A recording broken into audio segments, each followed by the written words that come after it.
se kesä meni lähinnä nukkuessa. Sitten jos kävi kaverin kanssa lounaalla, niin se oli niinku ihan riittävä homma yhdelle päivälle, että sitten ei kyllä jaksanut enää mitään muuta. Lääkäri kysyi minulta, että alkaako sairausloma tämän kuun lopussa vai nyt? Sanoin, että nyt.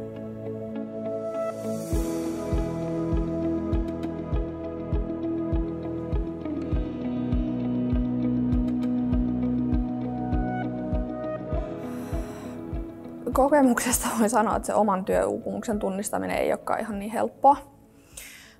Että tosiaan pitkään kuvittelin, että kyllä mä tiedän niitä oireita ja kyllä mä sit pystyn ne tunnistamaan. Mutta just se, että jos se tulee semmosena niinku, hitaasti etenevänä pitkän ajan kuluessa, niin sit se ei olekaan niin helppoa.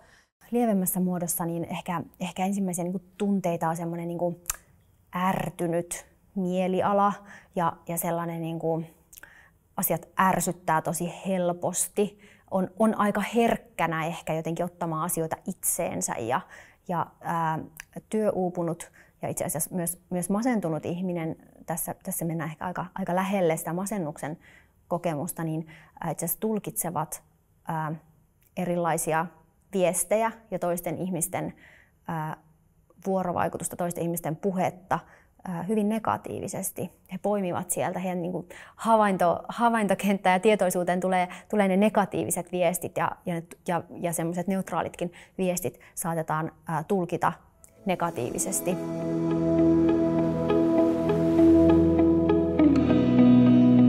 Työuupumus on tällainen oireyhtymä.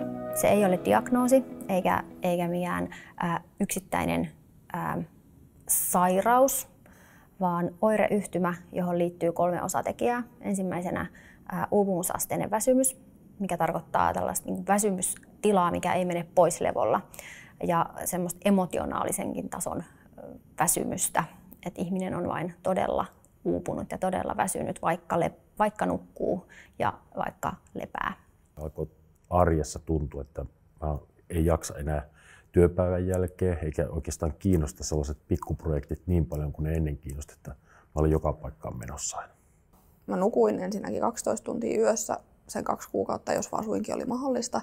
Ja sitten sen jälkeen mä saatoin silti ottaa päikkärit sohvalla niin kuin päivällä.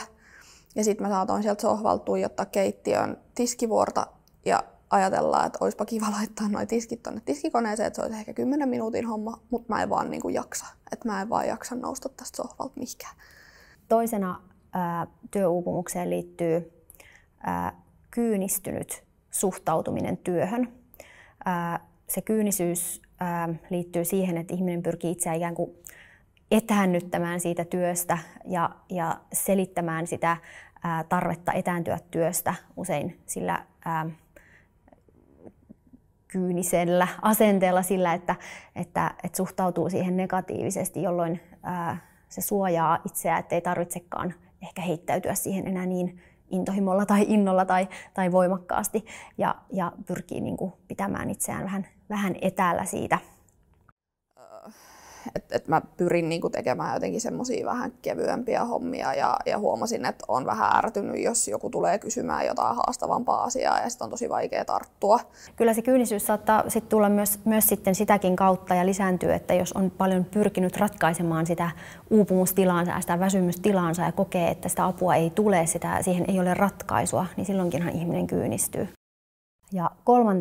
sitten liittyy työuupumukseen ammatillisen itsetunnon lasku. Oli jotenkin semmoinen olo, että mä en osaa tätä mun hommaa ollenkaan ja että mä oon ihan surkea. Ihminen kokee, että kun hän ei enää ikään kuin sen väsymystilansa takia ja sen ehkä liiallisten haasteiden tai liiallisen työmäärän takia kykene selviytymään siitä työstään, niin hän uupunut ihminen kääntää sen syyn niin kuin itseensä ja tulkitsee, että hän ei vain osaa. Se johtuu siitä, että ammattitaito on heikentynyt tai ei ole pysynyt kehityksessä mukana. Osaaminen ei ole kehittynyt niin kuin sen olisi pitänyt kehittyä. Uupunut ihminen ei myöskään jaksa omaksua niin paljon uutta tietoa ja oppia sitä kaikkea, mitä nykyään kuitenkin se työelämä muutostahti on niin nopea, että pitäisi koko ajan omaksua hirveän paljon uutta tietoa. Uupunut ihminen ei kykene siihen, jolloin hän tulkitsee, että hänen ammattiosaamisensa ei riitä.